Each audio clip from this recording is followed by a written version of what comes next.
Meu boa noite aos participantes hoje da roda, Daniel Hittner lá em Brasília, boa noite.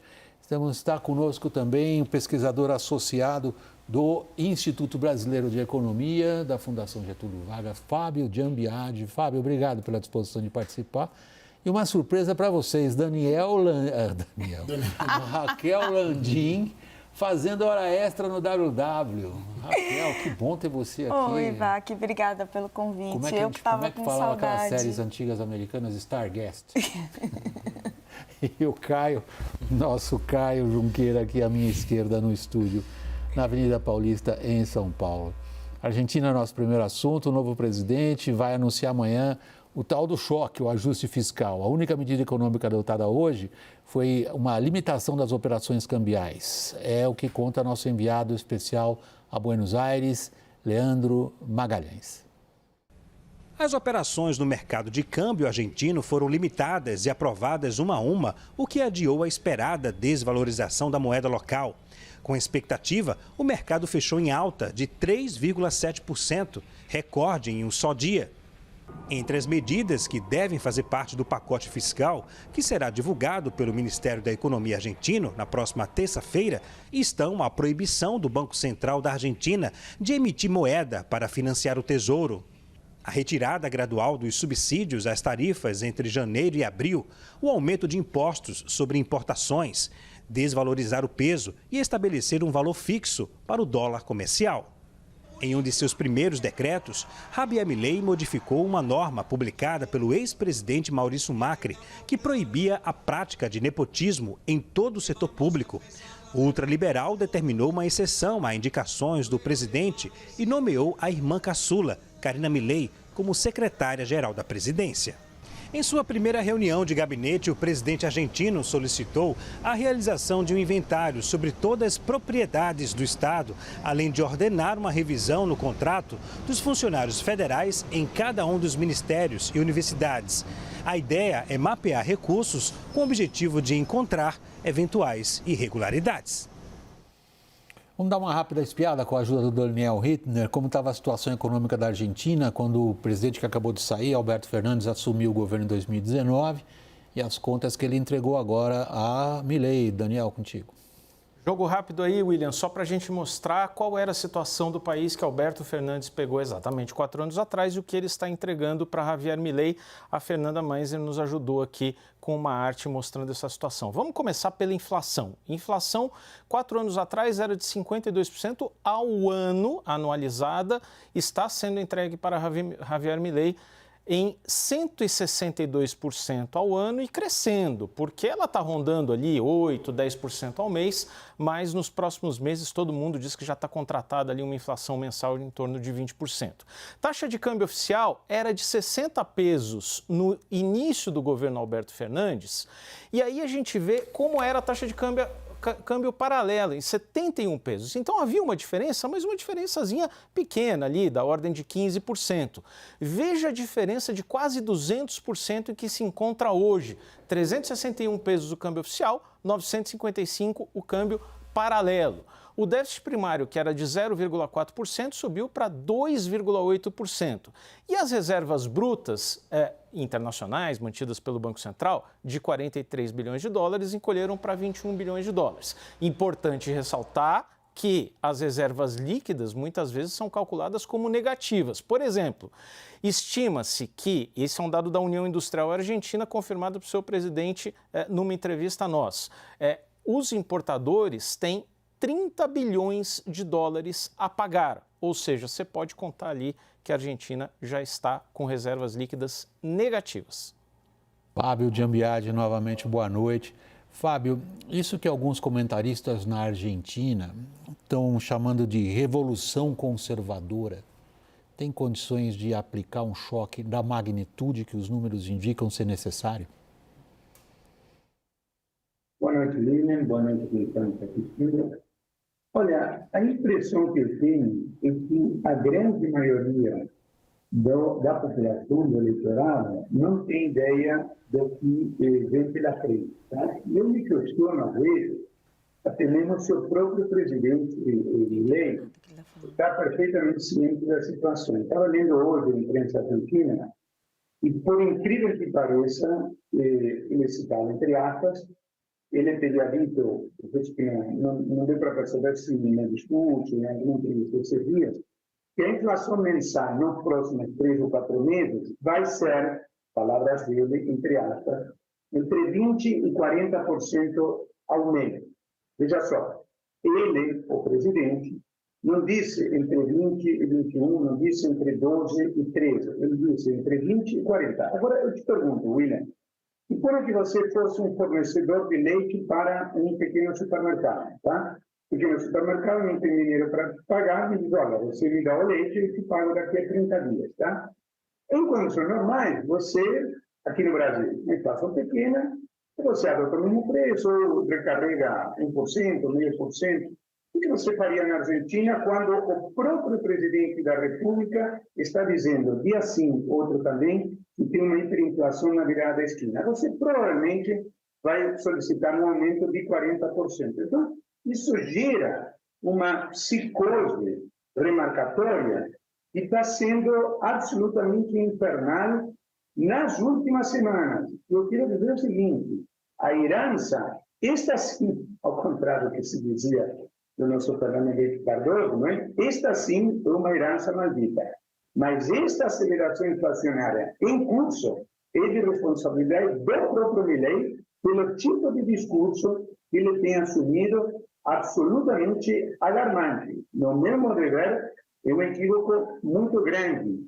Lembremos, o presidente Fernando Henrique, quando estava lançando o Plano Real, ainda não era presidente, era candidato, o presidente Fernando Henrique, já como presidente nas crises, o próprio presidente Lula, quando enfrentou a crise de 2008, qual é a função de um presidente da República nas crises? É tranquilizar a população, não gerar essa angústia excessiva, além de uma situação que todos sabemos que é muito difícil.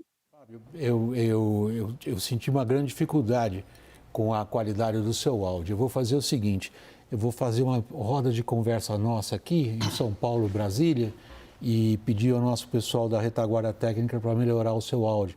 Acho que prejudicou um bocado também a compreensão da nossa audiência e é fundamental ter a sua palavra muito bem entendida.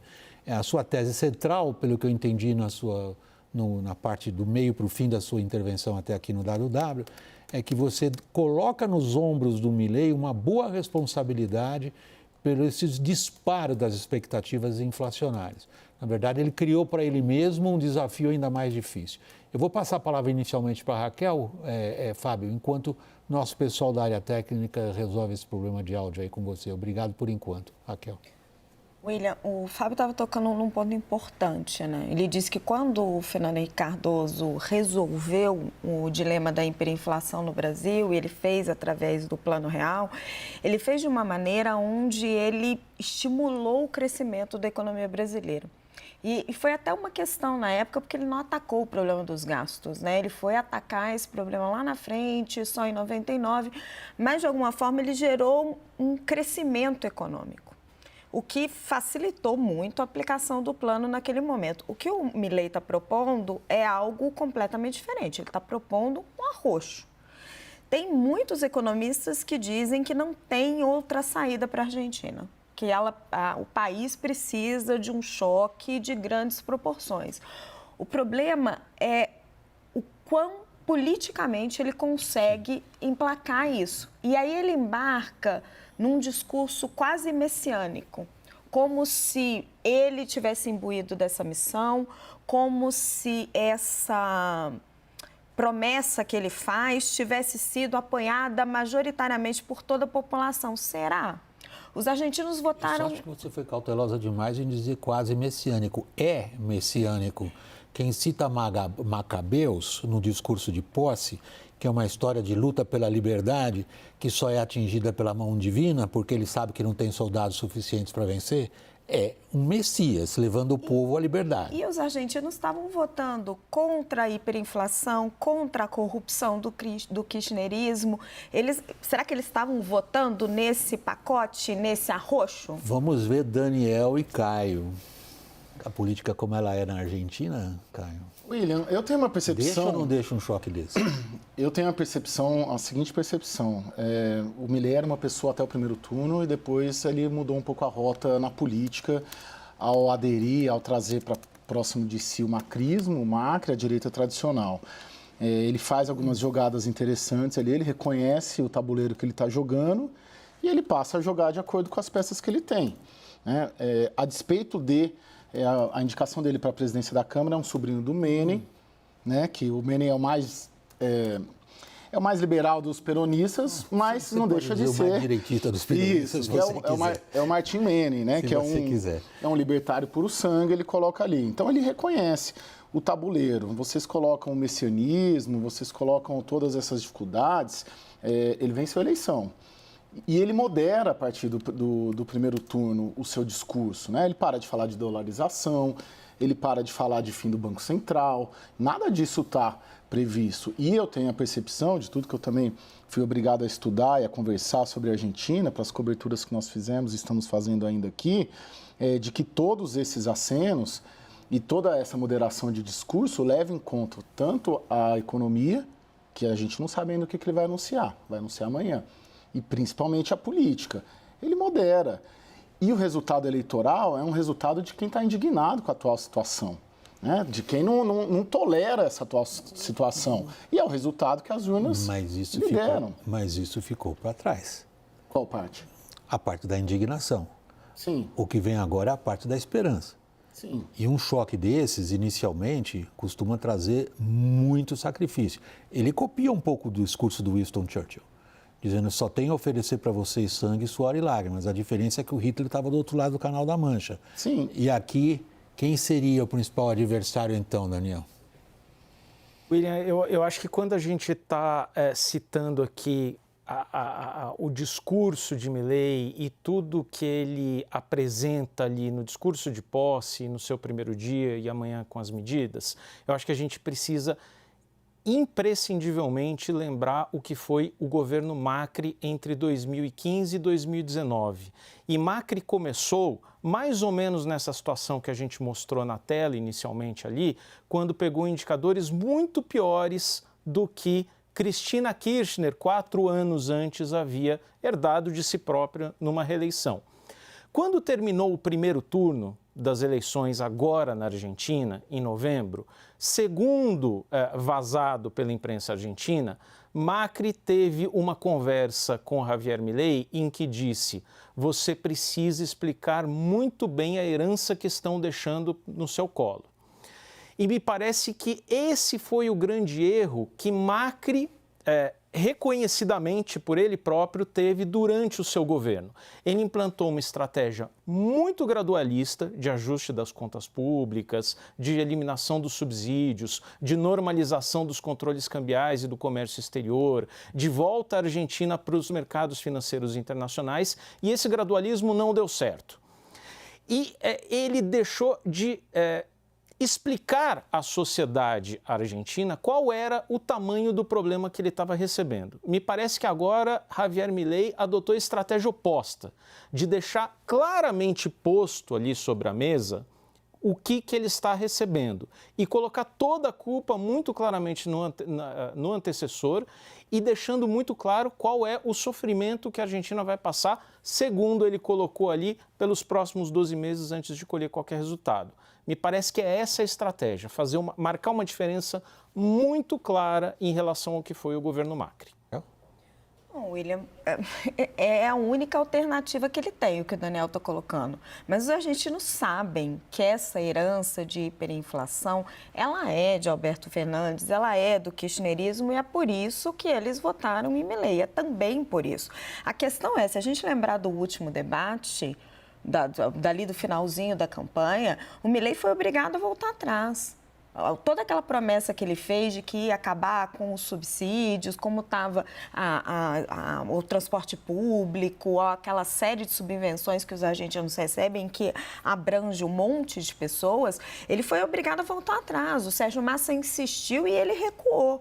Então, assim, vamos esperar o que ele vai anunciar amanhã, mas se ele corta tudo isso de uma vez, por mais que ele explique para as pessoas e diga, olha, isso aqui tudo eu estou pagando a conta que eu recebi do Alberto Fernandes, isso vai impedir as pessoas de irem para a rua? É esse o risco concreto que ele corre, porque estamos falando da Argentina. Ele corre também um risco judicial severo. Estamos falando do país de grandes piquetes, do país onde... Subsidiados pelo governo.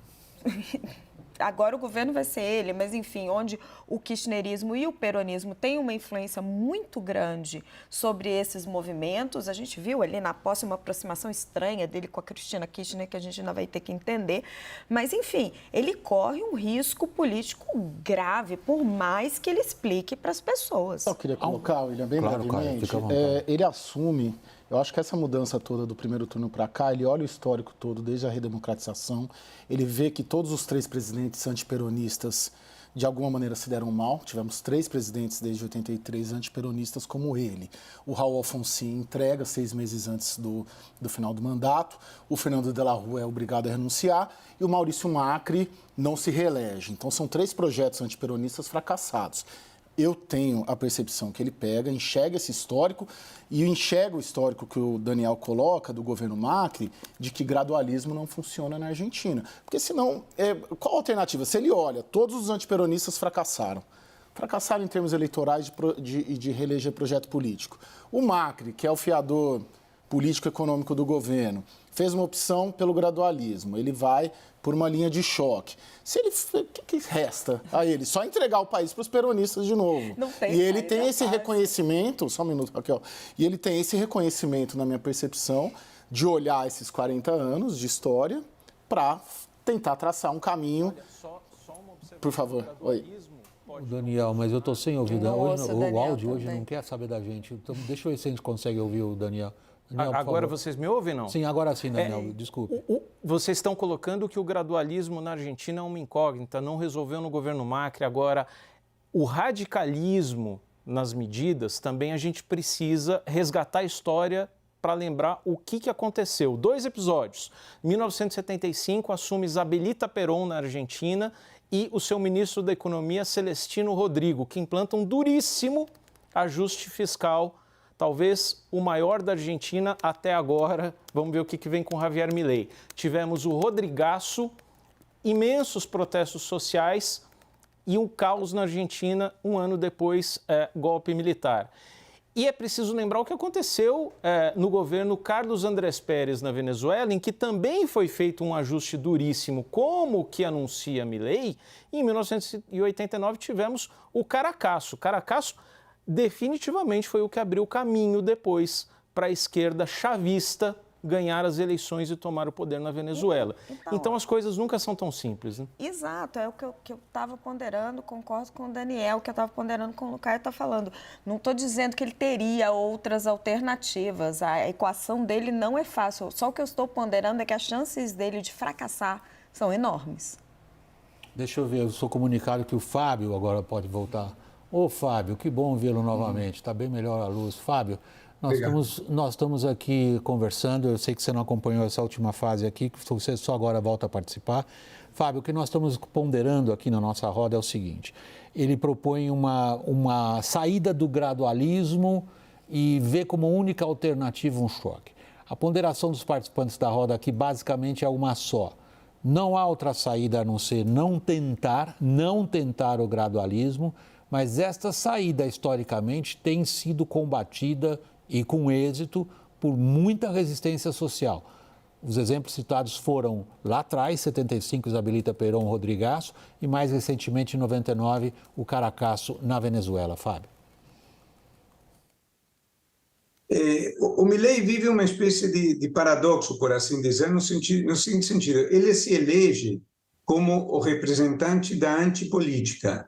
Mas quando a gente analisa friamente a questão, exatamente pelo ponto levantado por vocês, A minha avaliação e a de muitos é que não há saída fora da política, ou seja, de acordos políticos que permitam, ao mesmo tempo, fazer o que tem que ser feito do ponto de vista econômico, mas com sustentação política, sem a qual é difícil esse programa ser aceito minimamente pela população. E, no meu modo de ver, ele, embora esteja se saindo melhor do que o esperado antes da eleição, porque tem dado claramente sinais de moderação, por outro lado, ele tem cometido alguns erros pelos quais pode pagar caro. Um deles é aquele que eu apontei, peço desculpas se eu me repeti, porque realmente não consegui entender quanto vocês ouviram, mas basicamente o Milei, ele mesmo, tem falado que a inflação nos próximos meses será entre 20% e 40% ao mês. Então, isso induz uma verdadeira fúria de remarcações de preços, porque, de um modo geral, as transações na cadeia de produção da economia são feitas com relações de crédito e débito, e aquele que fornece a mercadoria para faturar 30 dias depois, digamos, ele tem que fazer uma estimativa de qual vai ser a inflação em condições normais, como a do Brasil agora, que você pode cometer um erro, mas vai errar por 0,5%, alguma coisa assim.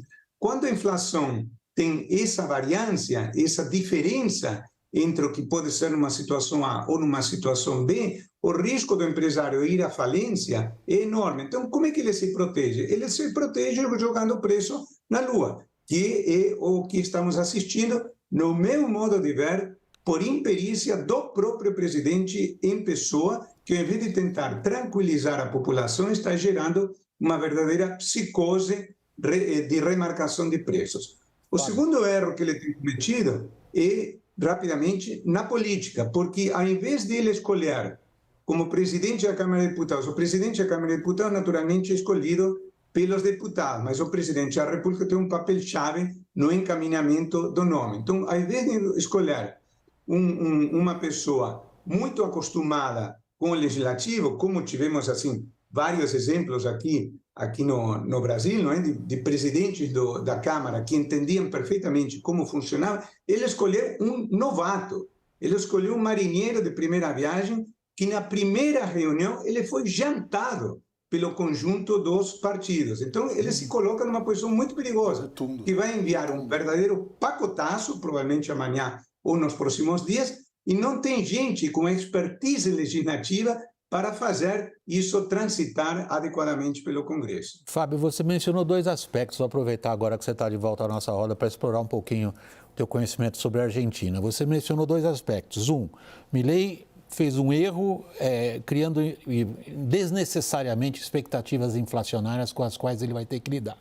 Dois, ele comete um erro político ao colocar um novato numa área nevrálgica, que ele tem que articular com o Congresso. Eu queria que você abordasse um terceiro aspecto, que guarda alguma similaridade com o Brasil também. Boa parte do que o Estado, do que o governo, o Estado, enfim, argentino, gasta, já está indexado, em grande medida. Se ele vai para um corte de gastos, ele vai enfrentar uma situação judicial de que maneira?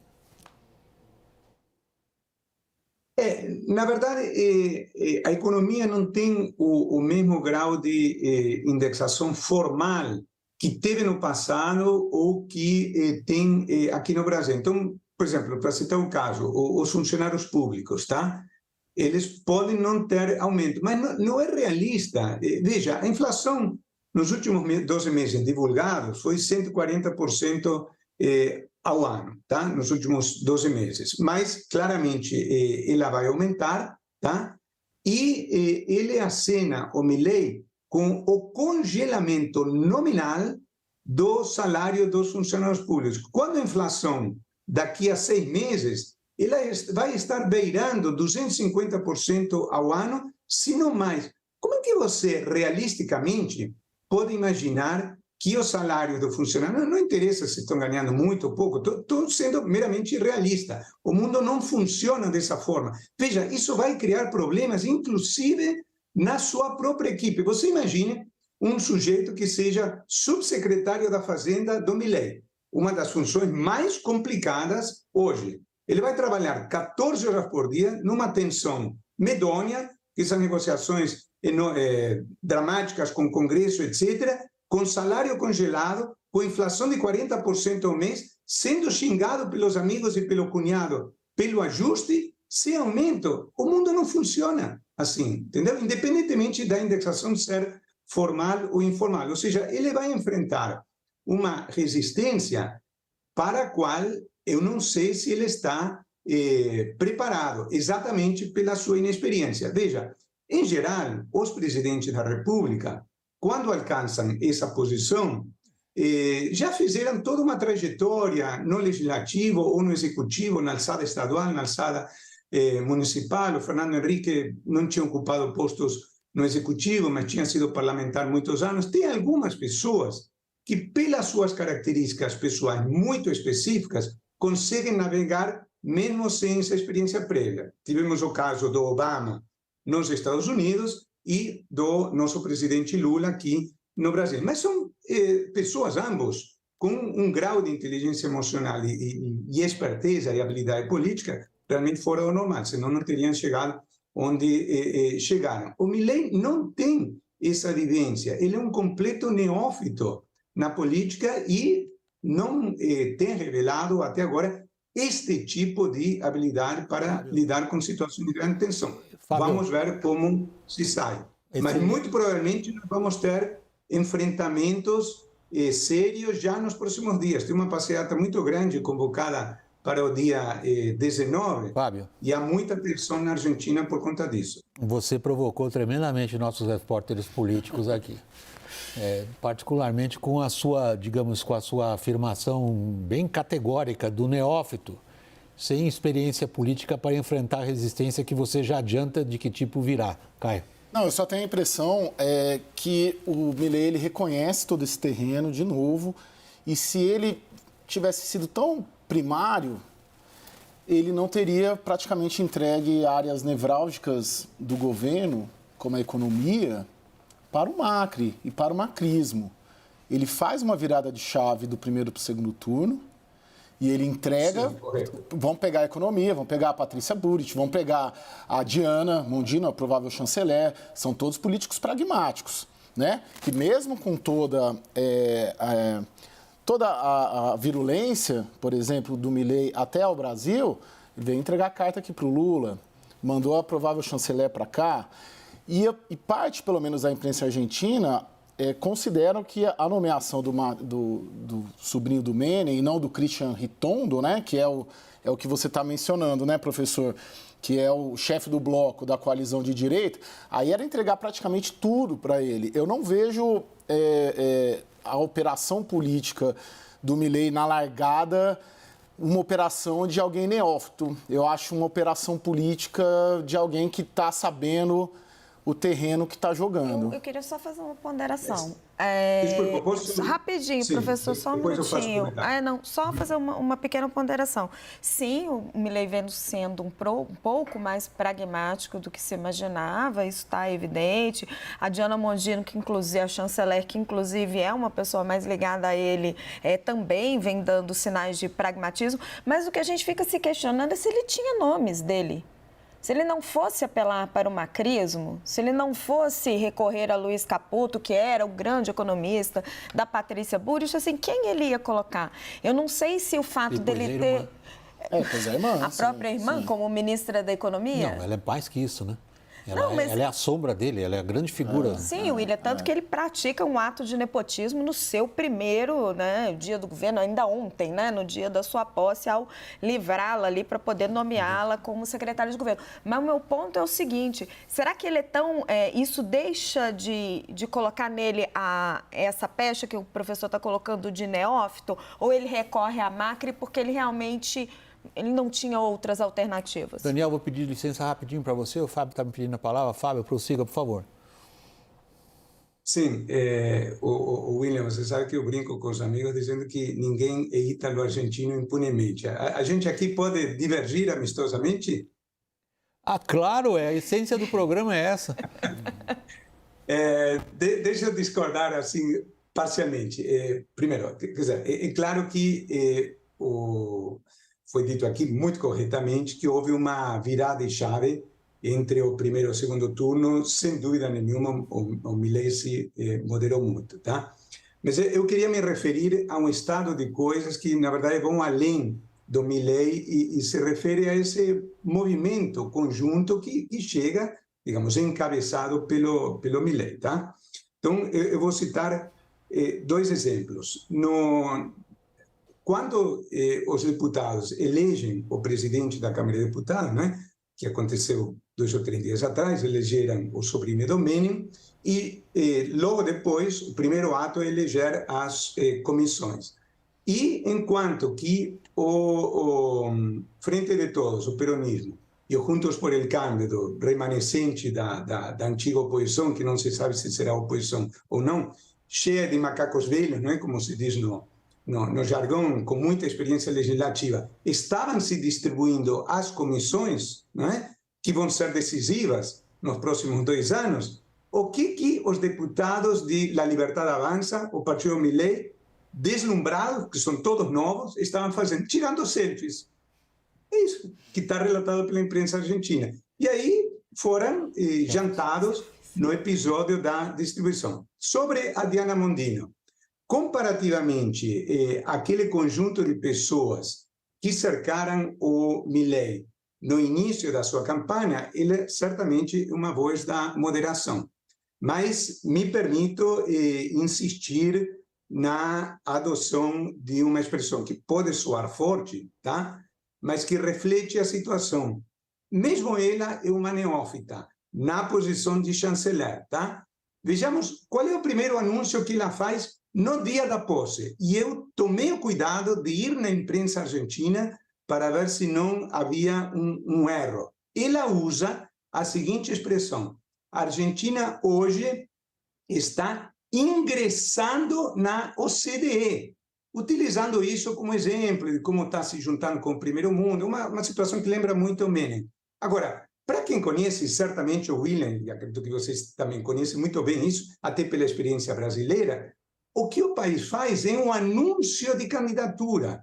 Você bate na porta e diz, eu quero ingressar. E aí você inicia todo um processo que o Brasil iniciou anos atrás, que vai demorar entre 5 e 10 anos. Então, para quem é do assunto, incluindo todos os funcionários da chancelaria argentina, isto é ridículo. Tá? O termo é um pouco forte, mas é ridículo. Uma pessoa diplomata, um Marcos Azambuja, um Rubens Barbosa, jamais diria esse disparate. E está ingressando na OECD quando apenas está batendo a porta para iniciar a candidatura. Então, há todo um processo de aprendizado que, enfim, são todas pessoas inteligentes que vão aprender. Mas esse início vai ser um pouco aos trancos e barrancos, exatamente no momento chave em que terão que ser tomadas decisões difíceis. Fábio Giambiadi, eu me dói o coração ter que parar a conversa aqui, mas a gente está numa grade de televisão, com intervalo e tudo mais, eu sou obrigado a parar a nossa conversa, mas eu tenho certeza que ela vai continuar, porque só está começando lá. Então, eu queria aproveitar a oportunidade, em primeiro lugar, para mais uma vez agradecer a sua disposição de participar aqui da nossa roda do WW. Fábio Giambiadi, pesquisador associado do Instituto Brasileiro de Economia da Fundação Getúlio Vargas, e dar meu boa noite a você, Fábio. Muito obrigado. Boa noite.